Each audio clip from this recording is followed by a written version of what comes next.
नमस्कार, आपके साथ मैं हूं सपना मद्देशिया और आप देख रहे हैं महाकाल टीवी जनता की आवाज। शुरुआत करते हैं आज की खास खबरों से। आगरा के नामी गिरामी चांदी के प्रोडक्ट की साख पर नकली माल सेंध लगा रहा है। 3 फरवरी को जैन पायल प्रोडक्ट के 45 किलो चांदी के नकली प्रोडक्ट दिल्ली चांदनी चौक कूचा महाजनी मार्केट में छापेमारी के दौरान पकड़े गए। कोर्ट के आदेश पर बरामद नकली प्रोडक्ट को नियुक्त किए गए 2 मजिस्ट्रेट द्वारा सीज कर ज्वेलर के खिलाफ मुकदमा दर्ज कर दिया। लगभग 3 माह पूर्व मेरठ में भी जैन पायल के नकली प्रोडक्ट पकड़े गए थे, जिसमें कंपनी के नाम में मामूली फेरबदल करके कम गुणवत्ता के प्रोडक्ट बेचे जा रहे थे। अन्य बड़े बड़े ब्रांडों के नाम से भी नकली माल बाजार में चल रहा है। ये जानकारी जैन पायल के निर्देशक निर्मल जैन वीरेंद्र जैन ने संजय प्लेस स्थित प्रेस वार्ता में देते हुए बताया कि ग्वालियर, इंदौर, भोपाल, जयपुर, जोधपुर, अजमेर, दिल्ली, मेरठ, लखनऊ, कानपुर, अमृतसर, लुधियाना, मथुरा, गाजियाबाद, बेंगलोर, चेन्नई सहित आगरा में भी बड़ी कंपनियों के नाम का दुरुपयोग कर नकली माल बाजार में उतारा जा रहा है।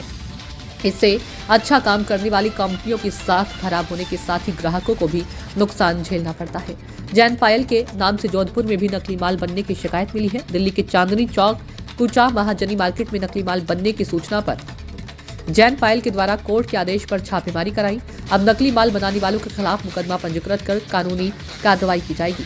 बताया कि भारत में आगरा चांदी के उत्पाद मैन्युफैक्चरिंग की सबसे बड़ी मंडी है। यहाँ के अन्य कंपनियों के प्रोडक्ट भी अन्य शहरों में नकली बन रहे हैं।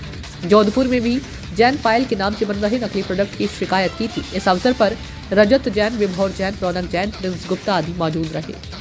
हमें बहुत दिनों से जैन पायल नकली बनाने की सूचना मिल रही थी, तो हमने इस बारे में लोगों को बताया।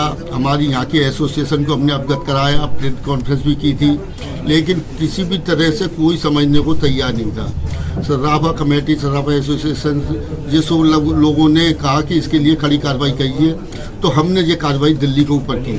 दिल्ली में मजिस्ट्रेट के द्वारा, कोर्ट के द्वारा मजिस्ट्रेट नियुक्त किया गया और कार्रवाई की गई, तो उसमें 2 व्यापारी कूचा महाजनी के पकड़े गए, उनका माल को सील कर दिया। 15 लाख की एक कीमत है और एक की है लगभग 25-2.5 लाख। जी, हमारे जो डिस्ट्रीब्यूटर्स हैं वो हमारे पास लगातार कंप्लेंट आ रही थी कि मार्केट में हमारे प्रोडक्ट की डुप्लीकेसी हो रही है। नाम से मिलते जुलते नाम के तरीके से गुमराह कर रहे हैं कस्टमर्स को, क्योंकि जो मेटल है वो हमारी प्योरिटी का गेम होता है सर। तो जो प्योरिटी है हमारी, उससे कम प्योरिटी के प्रोडक्ट को दे रहे हैं, तो उसमें हमारी कंपनी की जो प्रोडक्टिविटी है वो धूमिल हो रही है। तो इसलिए हमने फिर प्लान किया कि हम इसको कोर्ट के थ्रू ट्रेडमार्क एक्ट के रिगार्डिंग हम कार्रवाई करवाएंगे। तो सबसे पहले हमने इसमें लीगली एक केस फाइल किया कोर्ट में, और कोर्ट ने हमें 2 लीगल मजिस्ट्रेट प्रोवाइड किए, जिन्होंने अपने पुलिस बल के साथ हमने रेड किया, क्योंकि हमने उनको पहले से ही रीवेरीफाई कर रखा था कि उनके यहाँ प्रोडक्ट बेच रहे हैं। अब प्रोडक्ट में क्या था, प्रोडक्ट है तो कि लोग क्या करते हैं कि जैन का मोहर लगा देते हैं। जैन हो गया, ए जैन हो गया, जॉन हो गया, या जैन की मात्रा हटा दी ऊपर की एक, या बिंदी रख दी। तो इस तरीके के प्रोडक्ट बनाने के बाद कि लगे कि जैन है, और उसको बाकायदा मार्केट में कस्टमर्स को बोला जाता है कि ये डुप्लीकेट जैन है। तो फिलहाल के लिए इस खबर में इतना ही। देश और दुनिया की तमाम बड़ी खबरों को देखने के लिए देखते रहे महाकाल टीवी जनता की आवाज।